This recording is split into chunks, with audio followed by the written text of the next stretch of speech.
What if the greatest war in history began not with clashing swords, but with a single question? A blind king, trembling with fear, sits in his palace far away from the battlefield. His heart pounds, his breath is heavy, and in that moment of unbearable suspense, he asks the question that will echo through eternity. Tell me, Sanjay, what is happening on the holy field of Kurukshetra? Dhritarashtra उवाच धर्मक्षेत्रे कुरुक्षेत्रे समवेता युयुत्सव धर्मक्षेत्रे कुरुक्षेत्रे समवेता युयुत्सव मामका पांडवेसव किम कुर्वत Sanjay. This sacred verse marks the opening of the Bhagavad Gita, a doorway into one of the most profound conversations in human history. And this is where our story truly begins.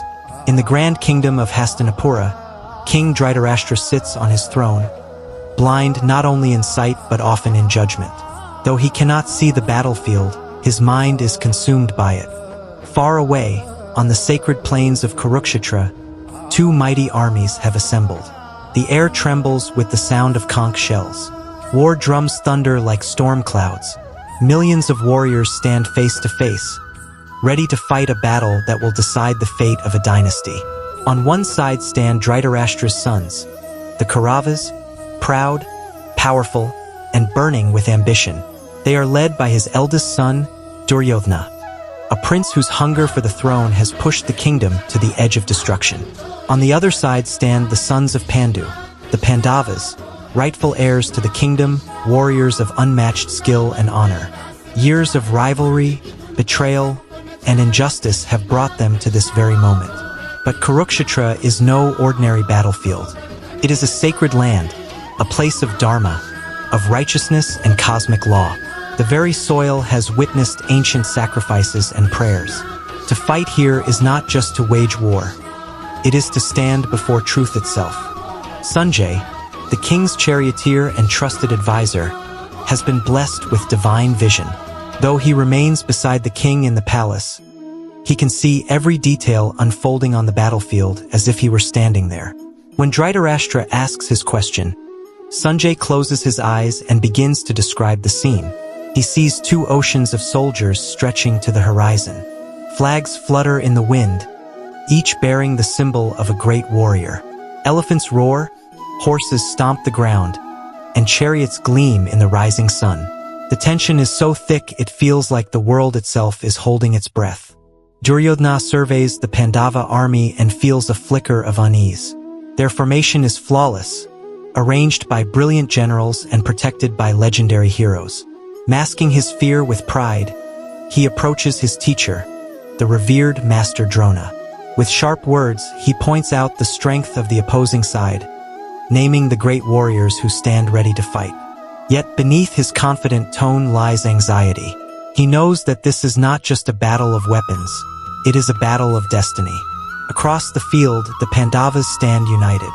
At the center of their army is Arjuna, the greatest archer of his age, seated in a magnificent chariot driven by his friend and guide. His bow rests in his hands, but his eyes scan the enemy ranks. There he sees familiar faces, teachers who once trained him, cousins he grew up with, elders he respected. For a moment, the noise of the battlefield fades. The reality of what is about to happen crashes into his heart. This war is not against strangers. It is against his own blood. Back in the palace, Dhritarashtra listens intently to Sanjay's narration.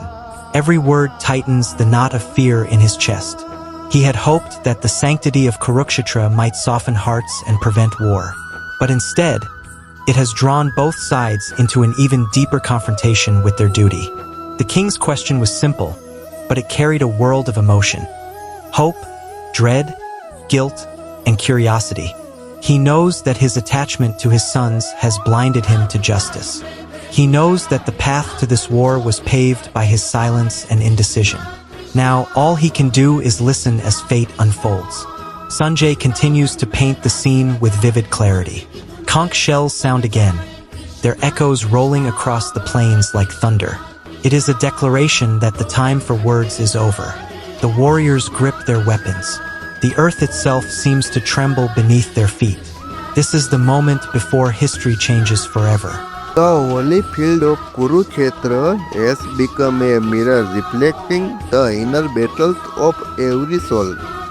The troubles between right and wrong, duty and desire, fear and courage. As the armies prepare to clash, the world stands on the edge of a revolution that will transcend times. The blind king waits, the seers speak, the warriors stand ready, and the story of Bhagavad Gita is about to unfold.